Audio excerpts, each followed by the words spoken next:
राजकारणात जेव्हा सत्तेची आणि पैशांची लाट येते तेव्हा भले भले निष्ठावंत वाहून जातात।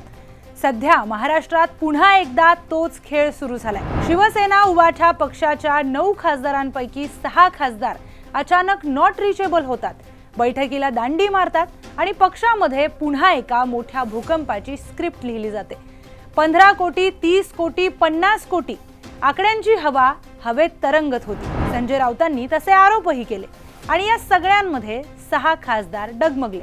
त्यांनी सत्तेची वाट धरली, पण या वादळामध्ये एक माणूस हिमालयासारखा ठाम उभा राहिला, नाशिकचे खासदार राजाभाऊ वाजे। बाकीचे सगळे सत्तेच्या मागे पळत असताना राजाभाऊ वाजेंनी मात्र मातोश्रीला शब्द दिला की मी गद्दारी करणार नाही। पण मित्रांनो, हा निर्णय इतका सोपा नव्हता। या निष्ठेच्या मागे फक्त राजाभाऊंचे वैयक्तिक विचार नव्हते, तर पडद्यामागे एक अशी पॉवर गेम झाली ज्याने दिल्लीच्या चाणक्यांचा गेम उलटवला। आज आपण त्याच पडद्यामागच्या या खऱ्या इनसाइड स्टोरी बद्दल बोलणार आहोत। नमस्कार, मी प्रियांका लाठी, आपण पाहताय न्यूज 18 मराठी।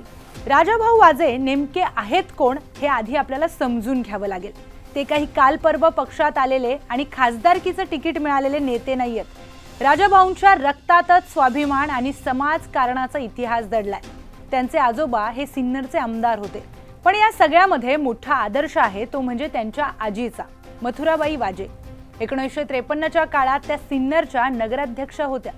जेव्हा संयुक्त महाराष्ट्र चळवळ सुरू झाली, मुंबई महाराष्ट्राला मिळावी म्हणून मराठी माणूस रस्त्यावर उतरला, तेव्हा या आजीने एका झटक्यात आपल्या नगराध्यक्ष पदावर लाथ मारली, राजीनामा दिला आणि मराठी माणसाच्या अस्मितेसाठी तुरुंगात गेल्या।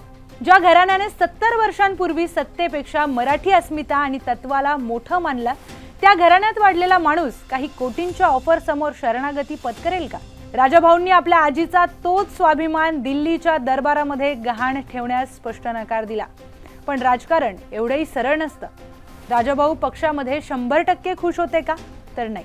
पक्षामध्ये त्यांच्याही काही तक्रारी होत्या, काही गोष्टींचा अपेक्षाभंग झाला होता। स्थानिक स्वराज्य संस्थांच्या निवडणुका असोत किंवा पक्षाचा निधी असो, ग्राउंड लेवलला काम करताना वरिष्ठ नेत्यांकडून ज्या सभा किंवा जो पाठिंबा मिळायला हवा होता तो मिळाला नव्हता।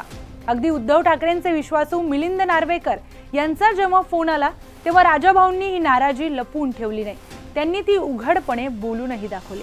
पण खरी लीडरशिप तिथेच पाहायला मिळते जिथे तुम्ही पक्षांतर्गत नाराजी आणि बंडखोरी यातली एक रेषा ओळखता। राजाभाऊंनी नार्वेकरांना शब्द दिला, माझा पक्षावर राग असेल, अपेक्षाभंगही झाला असेल, पण मी बंडखोर नाहीये। संकट काळात मी उद्धव साहेबांची साथ सोडणार नाही। आता येऊयात या संपूर्ण गोष्टीच्या सगळ्यात मोठ्या वळणावर।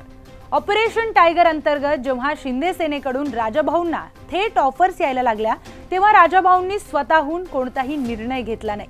त्यांनी आपला सर्वात मोठा सल्लागार गाठला आणि ते म्हणजे त्यांचे वडील प्रकाश भाऊ वाजे। आणि मित्रांनो, इथेच खेळ पलटला, कारण प्रकाश भाऊ वाजे हे राजकारणातले जुने जाणते खेळाडू आणि शरद पवारांचे अत्यंत निकटवर्तीय मानले जातात। प्रकाश भाऊंना जशी या ऑपरेशनची कुणकुण लागली, त्यांनी क्षणाचाही विलंब न करता नाशिकहून थेट पुण्या मुंबईची सूत्र हलवली। राष्ट्रवादीचे जुने हुकमी एक्के अंकुश काकडे आणि शिरोळे घराण्याच्या मदतीने प्रकाश भाऊंनी शरद पवारांच्या यंत्रणेमार्फत हा संपूर्ण ऑपरेशन टायगरचा प्लॅन थेट उद्धव ठाकरेंच्या टेबलावर आणून ठेवला। म्हणजे विचार करा, दिल्लीमध्ये ज्या बंडाची स्क्रिप्ट अत्यंत गुप्तपणे लिहिली जात होती, त्या बंडाचा पेपर या बाप लेकाने थेट मातोश्रीवर फोडलाय। जर वडिलांनी योग्य वेळी हा राजकीय मास्टर स्ट्रोक खेळला नसता, तर कदाचित उद्धव ठाकरेंना सावरायलाही वेळ मिळाला नसता।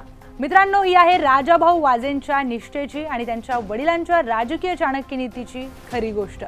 आजच्या काळामध्ये जिथे आमदार खासदार कोणत्या गाडीत बसून कुठे गायब होतील याचा नेम नसतो, तिथे नाशिकच्या या नेत्याने दाखवून दिलाय संस्कार आणि निष्ठा अजूनही जिवंत आहेत। आणि म्हणूनच आज संपूर्ण नाशिकमध्ये त्यांच्या स्वाभिमानाचे बॅनर्स लागले जातात।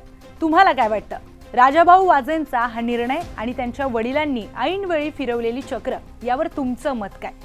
6 खासदार गेले तरी एका राजाभाऊ वाजेंनी ठाकरेंचा मान ठेवला। त्याचा आगामी विधानसभा निवडणुकीमध्ये काय परिणाम होईल? तुमच्या प्रतिक्रिया कमेंट बॉक्समध्ये नक्की लिहा। व्हिडिओ आवडला असेल तर शेअर करा, लाईक करा आणि अशाच अधिक स्टोरीजसाठी पाहत रहा न्यूज 18 मराठी।